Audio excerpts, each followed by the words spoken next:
Do they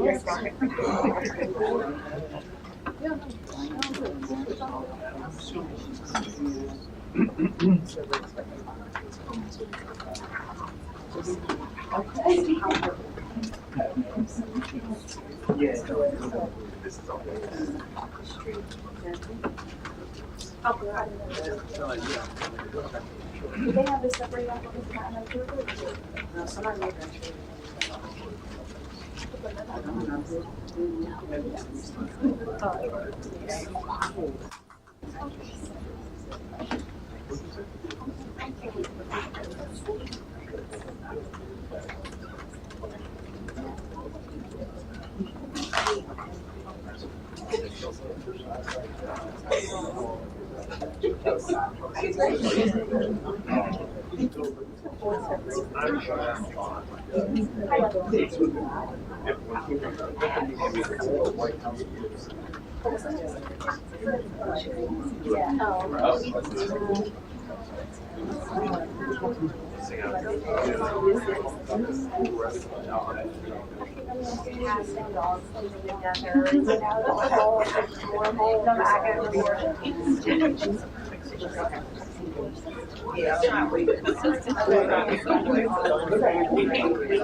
Yeah, y'all just go stand back.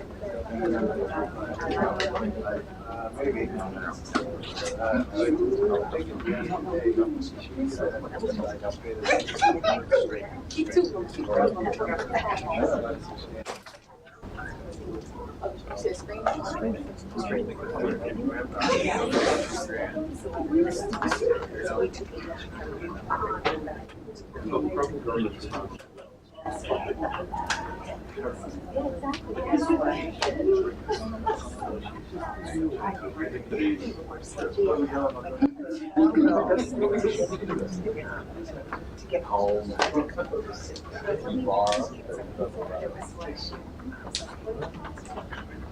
And so I did that for 2 weeks. I think it was like this ranch. Yeah. It was for his job. So he was like, she was a big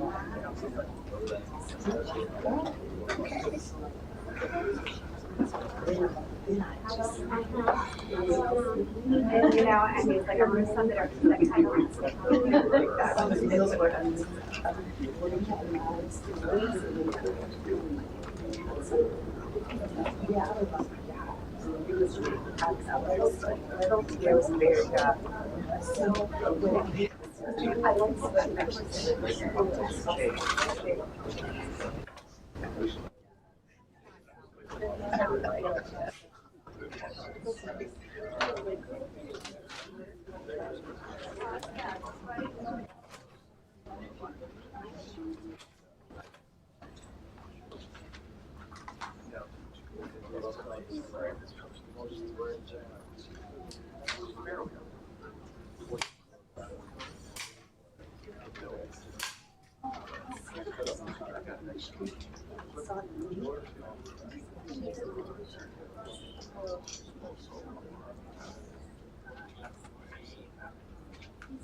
All right, we'll get started in just a few.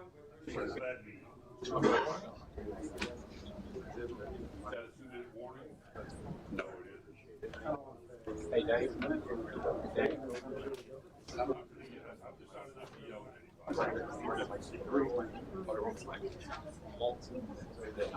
No.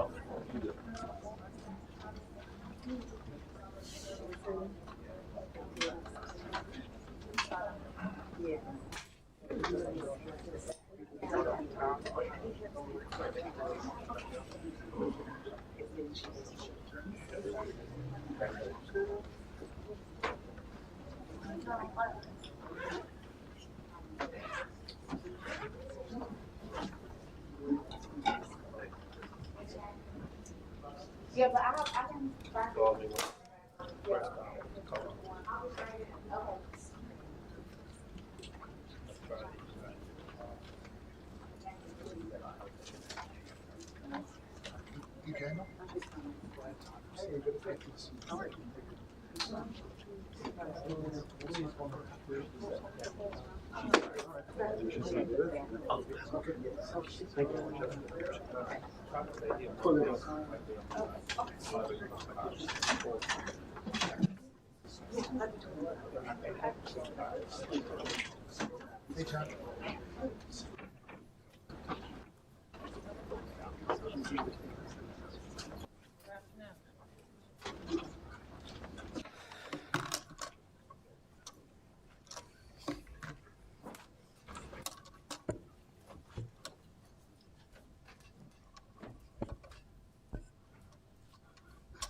Good afternoon, everybody. I'm Muriel Bowser. I'm the mayor of Washington, D.C. We are here at the John A. Wilson Building, our city hall, to address today's announcement from the White House. So I'll have a short statement, and then we'll be able to take a few questions. So let me start by saying this. Washington, D.C. is a beautiful city, magnificent city. We're home to 700,000 Washingtonians. We welcome millions of visitors every year from around our nation and around the world. We have the nation's premier park system, fantastic public schools, including a free and robust pre-K program starting at age 3. We have a tremendous public transportation system, and we have hardworking people here who are raising families, starting businesses, and hiring workers. So it's very important to me that for all who live here and visit here, just know how beautiful our city is and how proud we are of all that we've accomplished here. We're unique in other ways as well. Though we pay taxes, in fact, we pay more than most states per capita. We're not a state. We don't control the DC National Guard. We don't have senators or full autonomy. Limited home rule gives the federal government the ability to intrude on our autonomy in many ways. I've said before, and I'll repeat, that I believe that the president's view of DC is shaped by his COVID era experience during his first term. And it is true that those were more challenging times related to some issues. It is also true that we experienced a crime spike post-COVID, but we worked quickly to put laws in place and tactics that got violent offenders off our streets and gave our police officers more tools, which is why we have seen a huge decrease in crime because of those efforts. We have been able to reverse that 2023 crime spike. This year, crime isn't just down from 2023, it's also down from 2019, before the pandemic, and we're at a 30-year violent crime low. We're not satisfied. We haven't taken our foot off the gas, and we continue to look for ways to make our city safer. We know, however, as most have heard from the president's press conference, that he has prerogatives in DC unlike anywhere else in the country, including his authority given by our home rule charter to require the mayor, to require me, to supply services of the Metropolitan Police Department. And he also has control and the ability to deploy the National Guard. But let me be clear, as our home rule charter is also clear, and the president's executive order restates. Chief Pamela Smith is the chief of the Metropolitan Police Department and its 3,100 members work under her direction. The Home Rule Charter requires the mayor to provide the services of MPD during special conditions of an emergency, and we will follow the law. Though there's a question about the subjectivity of that declaration. In fact, the chief has already provided a high-level liaison and point of contact with the federal government and made those initial contacts. The executive order is also clear that the president has delegated his authority to make requests of us to Attorney General Pam Bondi. I have reached out to Attorney General Bondi and hope to schedule a meeting soon. My message to residents is this. We know that access to our democracy is tenuous. That is why you have heard me and many Washingtonians before me advocate for full statehood for the District of Columbia. We are American citizens. Our families go to war. We pay taxes and we uphold the responsibilities of citizenship. And while this action today is unsettling and unprecedented, I can't say that given some of the rhetoric of the past, that we're totally surprised. I can say to DC residents that we will continue to operate our government in a way that makes you proud. We will balance our budgets. We will deploy our services. Our kids are going to start school on August 25th. And we will work with the federal government to do the things that they should do for our city, including making sure that we have the judges that we need, including making sure that all federal parks are supported, not just with law enforcement, but with other clean and safe activities, and including making sure that our economy is supported by rational federal actions as it relates to the federal workforce, federal workers, and federal property in the District of Columbia. So with that, I want to ask Chief Smith to talk about her interactions with the federal forces, federal police and law enforcement that have been engaged in the district over the last several days, and the strategy that she thinks would be important while we have additional federal police officers. Thank you, Madam Mayor. I'm Pamela Smith, the Chief of Police of the Metropolitan Police Department. And as the Mayor stated, you know, we have a responsibility to support the executive order. And one of the roles that I have is to ensure that we work very collaboratively with our federal partners. I know that most of us know in this room, and those of you that are watching on television, that the efforts of the federal law enforcement officers began in our city on Thursday night. I met with the director of the U.S. Marshal, who has been at that point overseeing the operational component of how the federal resources will be allocated and deployed around our city. With that conversation, it was very, very important for me to ensure that not only do we work collaboratively with our federal partners, but we offer up areas across our city where we can work with them in areas where we know that we want to reduce crime.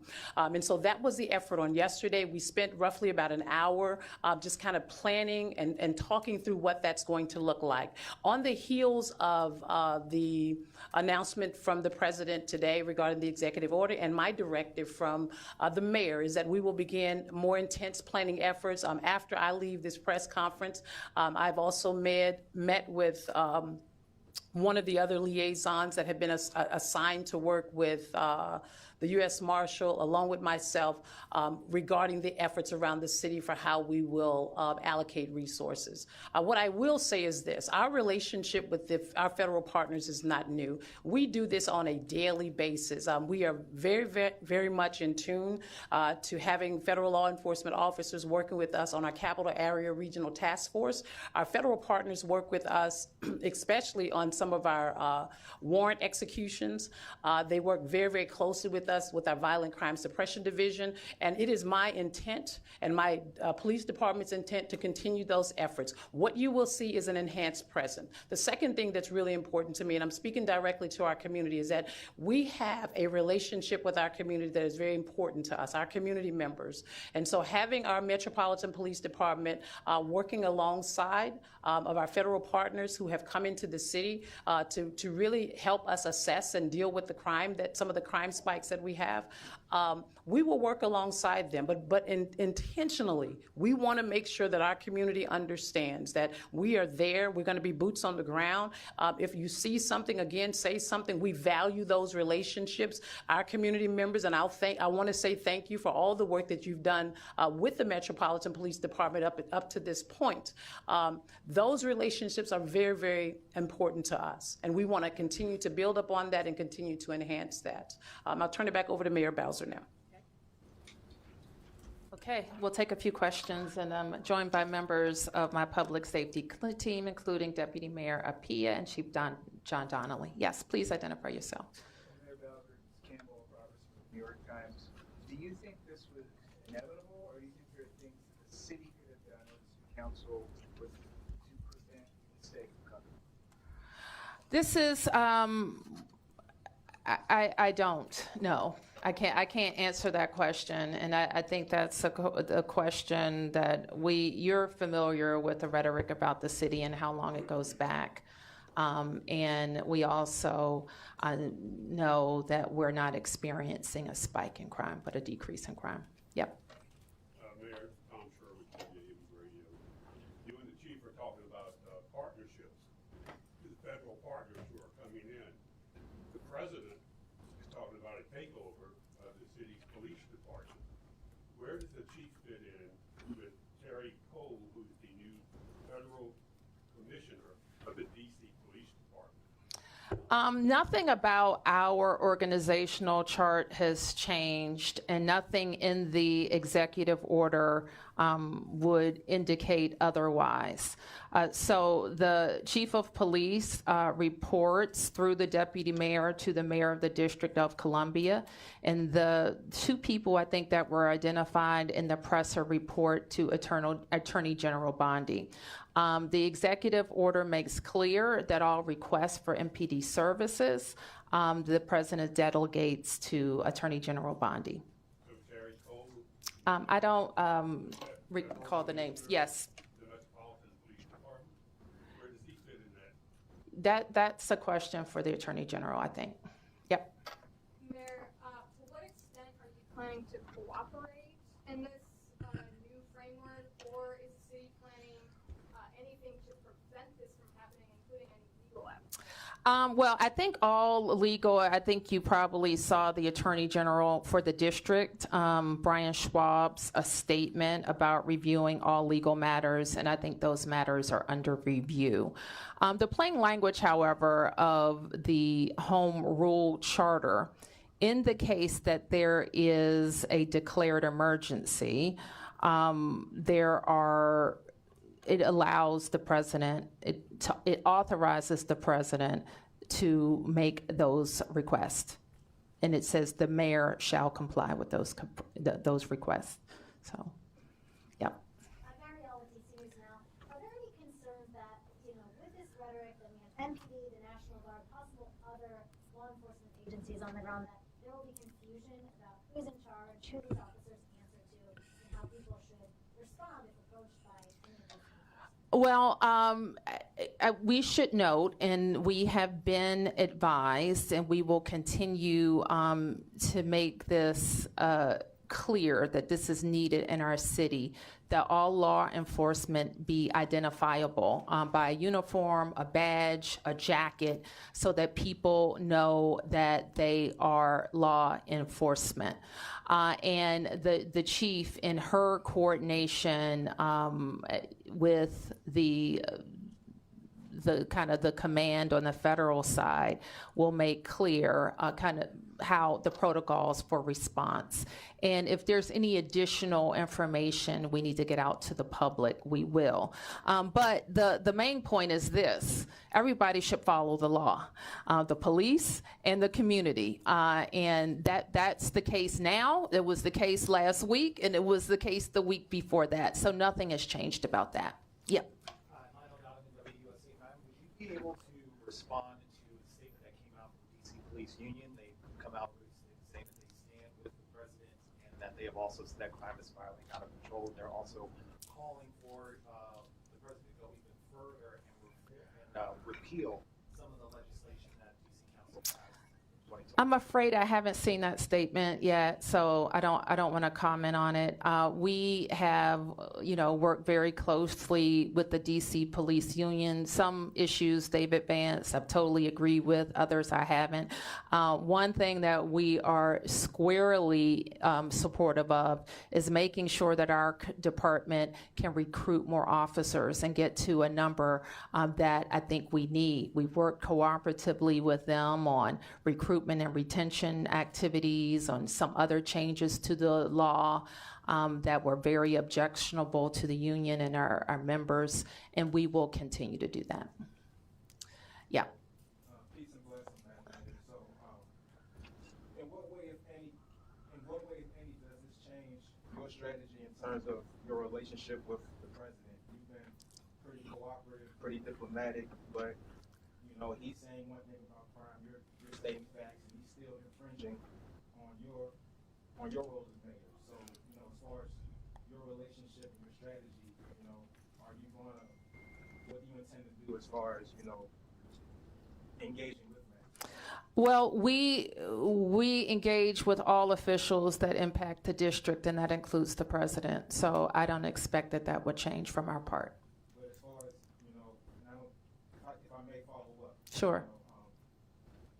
Are you going to go what some might consider harder and pushing back against what he's trying to do? Will your tenor change or intensify? My tenor will be appropriate for what I think is important for the district. And what's important for the district is that we can take care of our citizens. And if people are concerned about a president's ability to have the MPD police department be responsive to the Department of Justice, the time to address that is when we're talking about statehood for DC.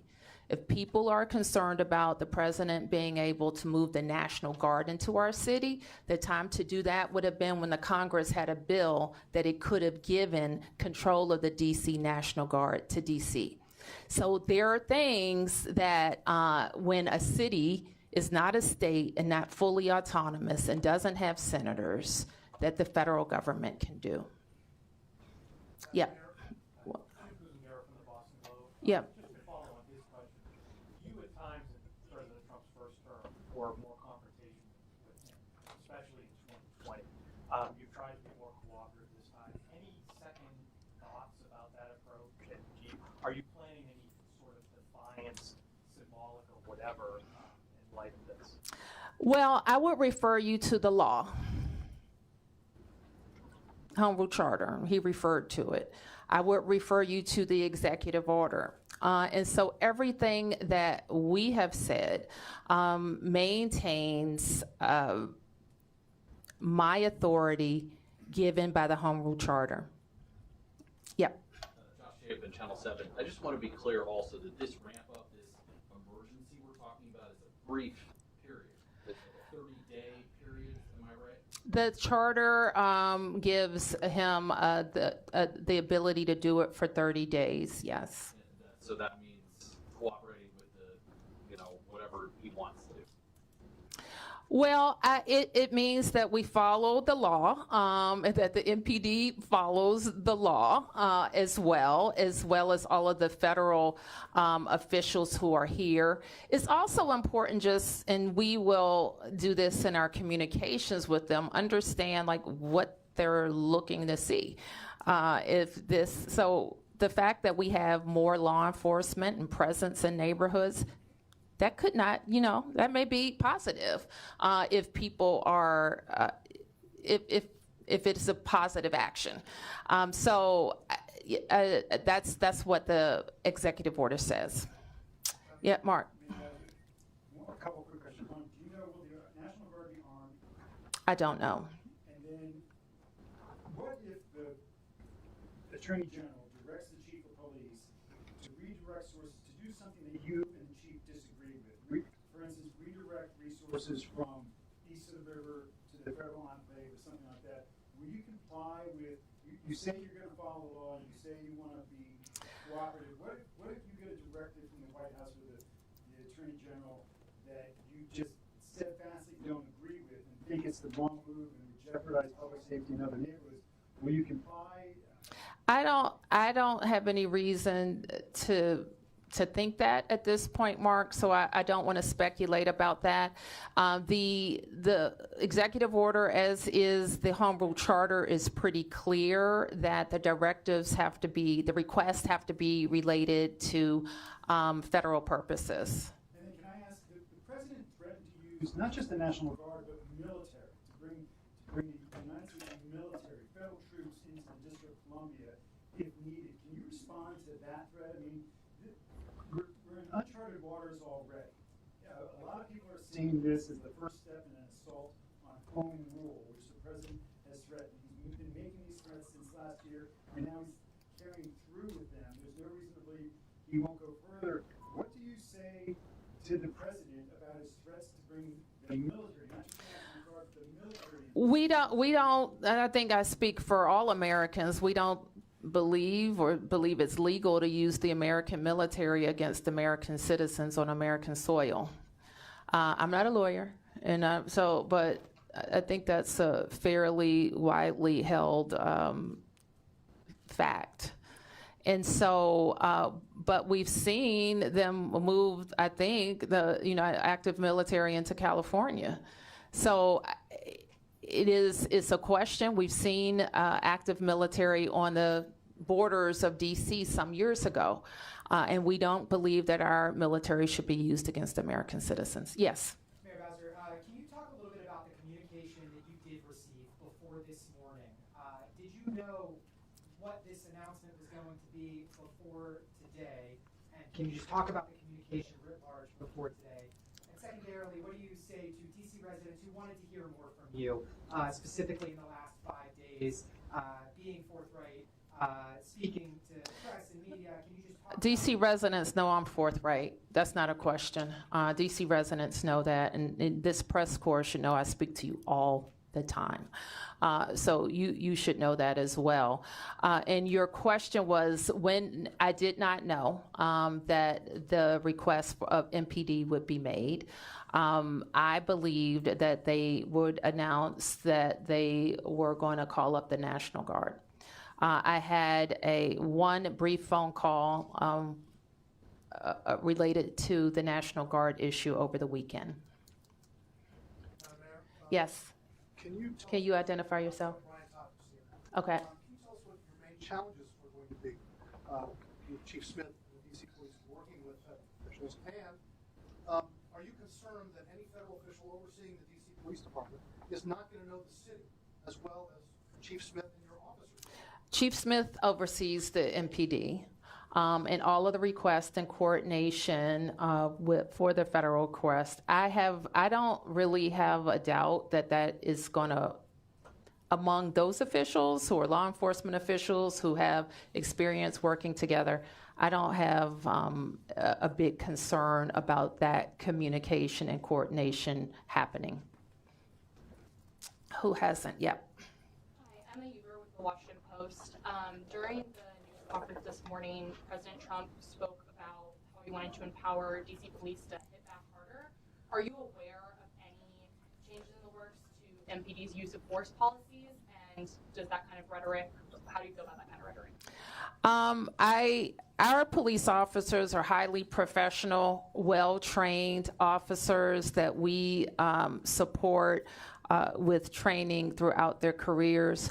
We're proud of where our department has come from in terms of their level of professionalism. So they're trained in constitutional policing, and that is our expectation. Yes. Hold on, you passed the question one more. Owen Hayes, NBC News, just to follow up on that. Yeah. So will they still be fully subject to local regulations when it comes to use of force, body cameras, while under federal patrol, MPD officers?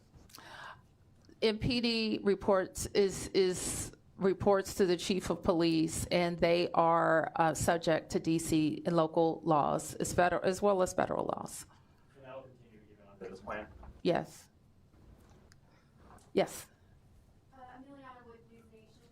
You said earlier that they did not tell you about this announcement before it happened today. Did the White House or the president bring up their concerns with crime before last week? The president talks about crime all the time. Specifically in D.C.? Yes. Have you not heard the president from the campaign trail? In every conversation I have with him, we're always briefing the president on our progress. In fact, my first meeting with him after he was elected the second time, we went over the crime trends. We went over how we're seeing decreases. So the president is read in on our efforts. Who has an ad? Yep, over here. Ashraf Khalil with the Associated Press. A lot of this seems to be perceptions of what constitutes an emergency. The White House, the administration says there's an obvious emergency. Your administration, with numbers, the council says there is not an emergency here. How do you solve that? Is there an arbitration option? Where does it go from here? Because it feels like, do you agree that it comes down to what constitutes an emergency? What's next? Well, what I would point you to is the Home Rule Charter that gives the president the ability to determine the conditions of an emergency. Now, we could contest that, but the authority is pretty broad. And so, like, if you wanted to say the most outrageous thing, one might say, well, I won't say that. It could be something very small. Like, I'm not saying that that's what he's doing, but it could be. And if he deems it and he puts the meat around it and the argument around what he thinks is an emergency.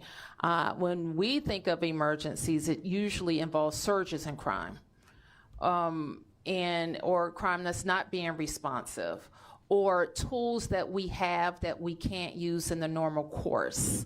That's what, when we use an emergency, that's what it's for. Yep. Over and out 9, ABC News National. Wanted to see if you could respond directly to some of what the president said this morning. Do you agree or have any thoughts on the picture he's painting? He said that there are, quote, bloodthirsty criminals, end quote, or roving mobs of wild youth, end quote. He also said that DC police can do whatever the hell they want, end quote. Are you okay with that? What does that mean? Do you have any response to him or the White House talking about the DC crime stats? I mean, I think I've already addressed all of those questions. Anything else? Yep. Scott Gumble with WTOP. This morning was described as a federal takeover of MPD. It sounds like you're describing this as Chief Smith is still in charge and everything will run through the department. What will this look like on a day-to-day basis as it relates to what has transpired here? What can people expect to see? Is this an instance where you all work collaboratively for big events and this is something comparable to that? No, I don't, it's not like that. It's not like the special events task force where we work together. And I think I don't want to minimize what was said.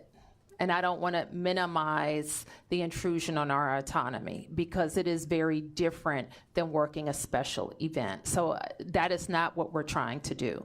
But I think the chief, and I'll turn to her in a second to talk to you about what she thinks is going to be most helpful to MPD. I want to believe I answered the question a little bit earlier, but I think what's helpful to us is that we come together and we look at data, we look at intelligence when it comes to crime across our city, violent crimes as well as property crimes. And so there are other things that the federal government is also very useful for, in supporting us, and that is, in the city, is warrants, right? The execution of warrants, the U.S. Marshals holds those. This will be an opportunity for us to come together and collaborate on being able to go out and execute warrants. As we think about over the past, came in 2 years ago. 5 years prior, we looked at some of our data where we saw an increase in violent crime in certain areas across our city. We designated those areas as a homicide reduction partnership plan with some of our federal officers. What we'll do in that space is we'll enhance that presence. The other thing is that most of you know we have a nightlife task force. U Street, we have a lot of tourists, residents, individuals who come into our city on a Thursday night, Friday night, or Saturday night and enjoy the nightlife culture. We will also be able to utilize that enhanced presence in and around that area and any other crime trends that we might see that will go forth.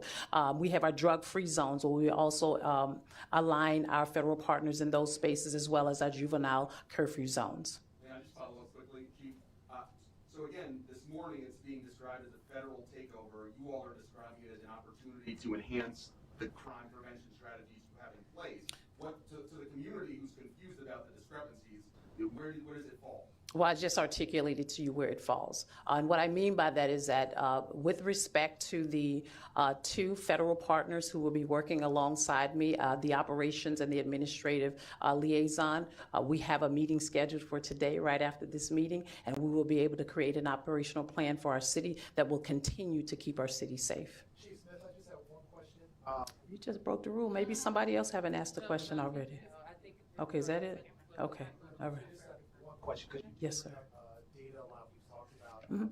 data's come from MPD Yep. saying that crime has been going down.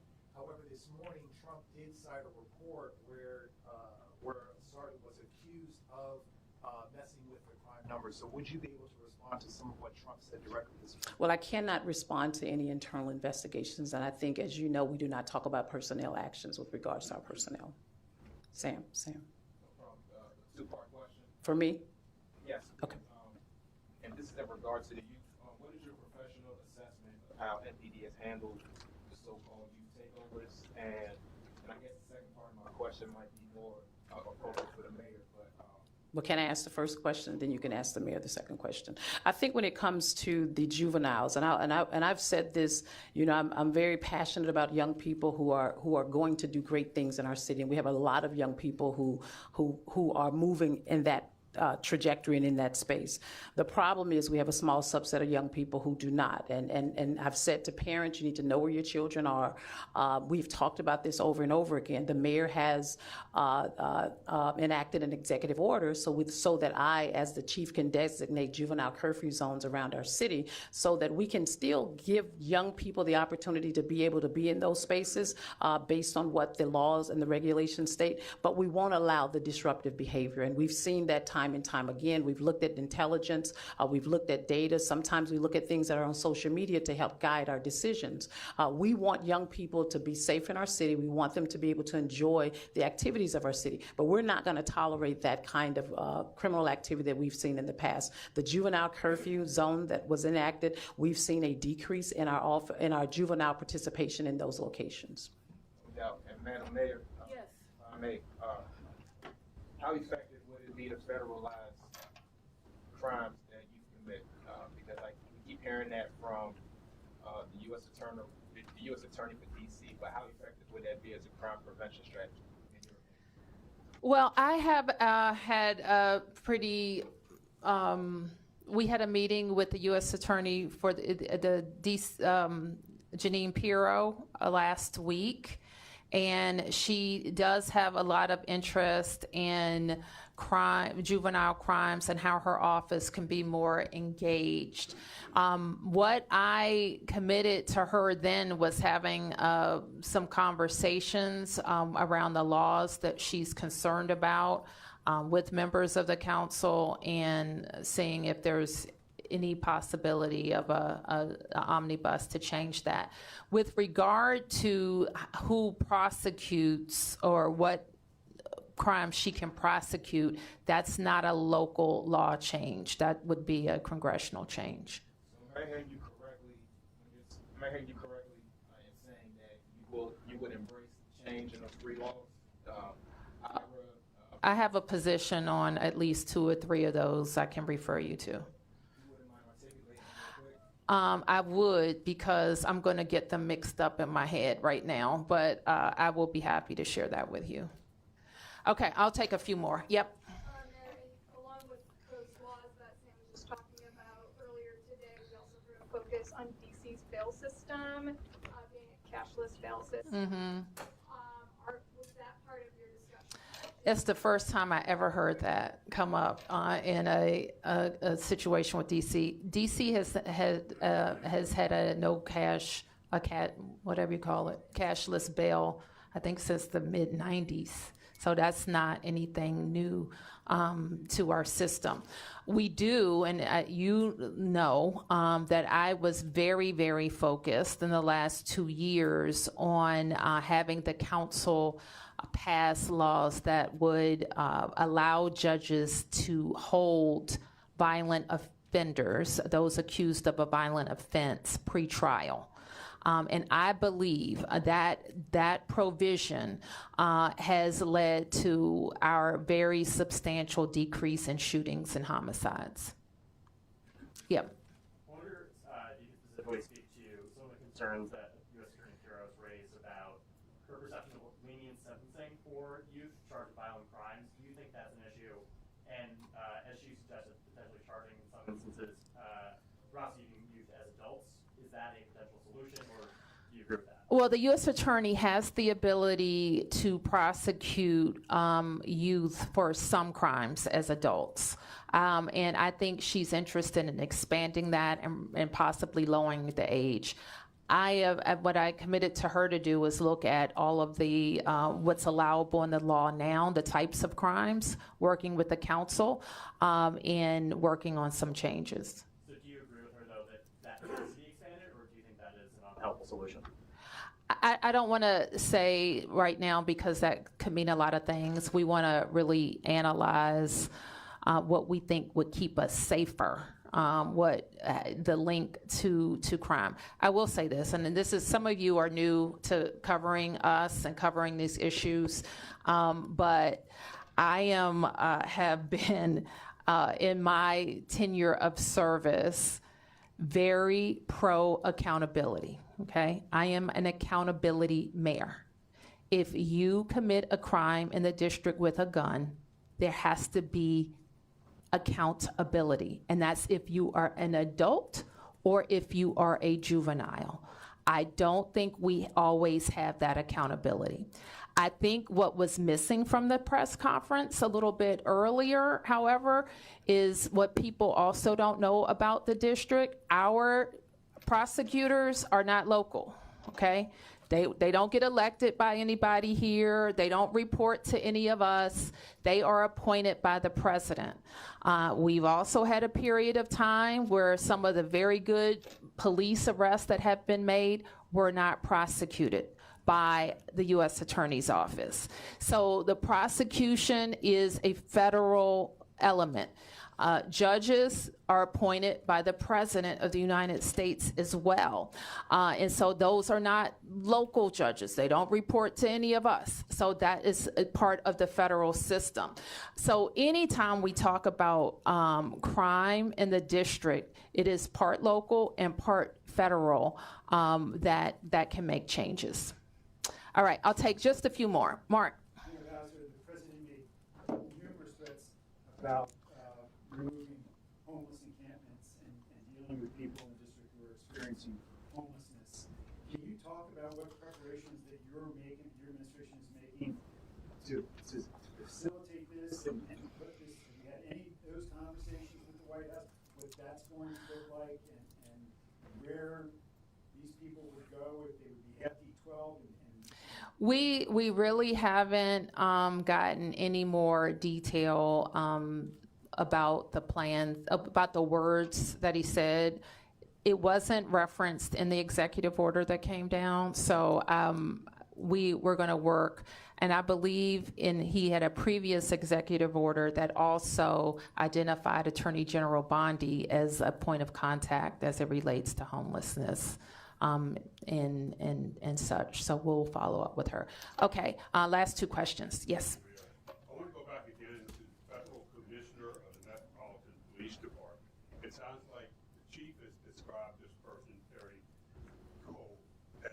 advisor, as a liaison, as something. The president, people were saying that person, this Terry Cole, is going to be in charge of the police department. I can't really comment on that, Tom. I can only tell you what's in the executive order, and that's what controls. Yep. Will DMHS be coordinating with law enforcement? Can you identify yourself? Hi, I'm with Street Sense Media. Okay. What's your name? Maddie Kessler. Okay. Thanks, Maddie. Will DMHS be coordinating with law enforcement when it comes to increasing commitment clearings for disaster alert? And then if AG Bondi directs local law enforcement to arrest or move people experiencing homelessness out of DC, will Chief Smith comply? Well, let me just say what MPD needs to be focused on, and it's violent crime. We simply, like our force, when the chief deploys every day and every night, is focused on people who are committing crimes in the district. So I'll leave it at that. Mayor, one more if I could. Okay. You testified to Congress after the 2020 racial justice protests when there was concern that Trump might take control over MPD at that time, that would be a complete disaster, and that you were worried that you're going to lose control of the city. Can you reflect on this moment today? Do you feel that you're at risk of losing control of the city? Are you worried this is going to be a complete disaster? I'm going to work every day to make sure it's not a complete disaster. Let me put it that way. And I think that with Chief Smith's leadership and her expertise in both the federal space and the local space, we are going to do our level best to maintain, as the chief talked about, to maintain the trust that DC residents have in us. What could be a disaster is if we lose communities who won't call the police. That could be a disaster. What will be a disaster if communities won't talk to the police if a crime has been committed and could help solve that crime. That could be a disaster. It would be a disaster if people who aren't committing crimes are antagonized into committing crimes. That would be a disaster. So we're going to work every day to get this emergency put to an end. I'll call it the so-called emergency, and continue to do our work. And at the same time, make sure that if these are like the law enforcement officers who are called, they're leaving their homes, their towns, maybe doing double shifts. If our National Guard are deployed, they're leaving their primary mission to come. We don't want their time to be wasted. We want to be strategic and work with them. But I'll end by saying this. If we know the tools that are available to the district if we are experiencing a surge in crime, and I put them in place before. It includes curfews. I've asked the council to pass emergency legislation. I've asked the Congress for additional funds. We've done all of those things. So there's nobody here, and certainly nobody who works for me, who wants to tolerate any level of crime. And I know it's frustrating sometimes to hear if I say our crime numbers have gone down, yet you've been a victim of crime. It doesn't matter to you if crime has gone down, if you were a victim or you know someone who is a victim. So we understand that. We work every day to stop crime. Thank you, everybody.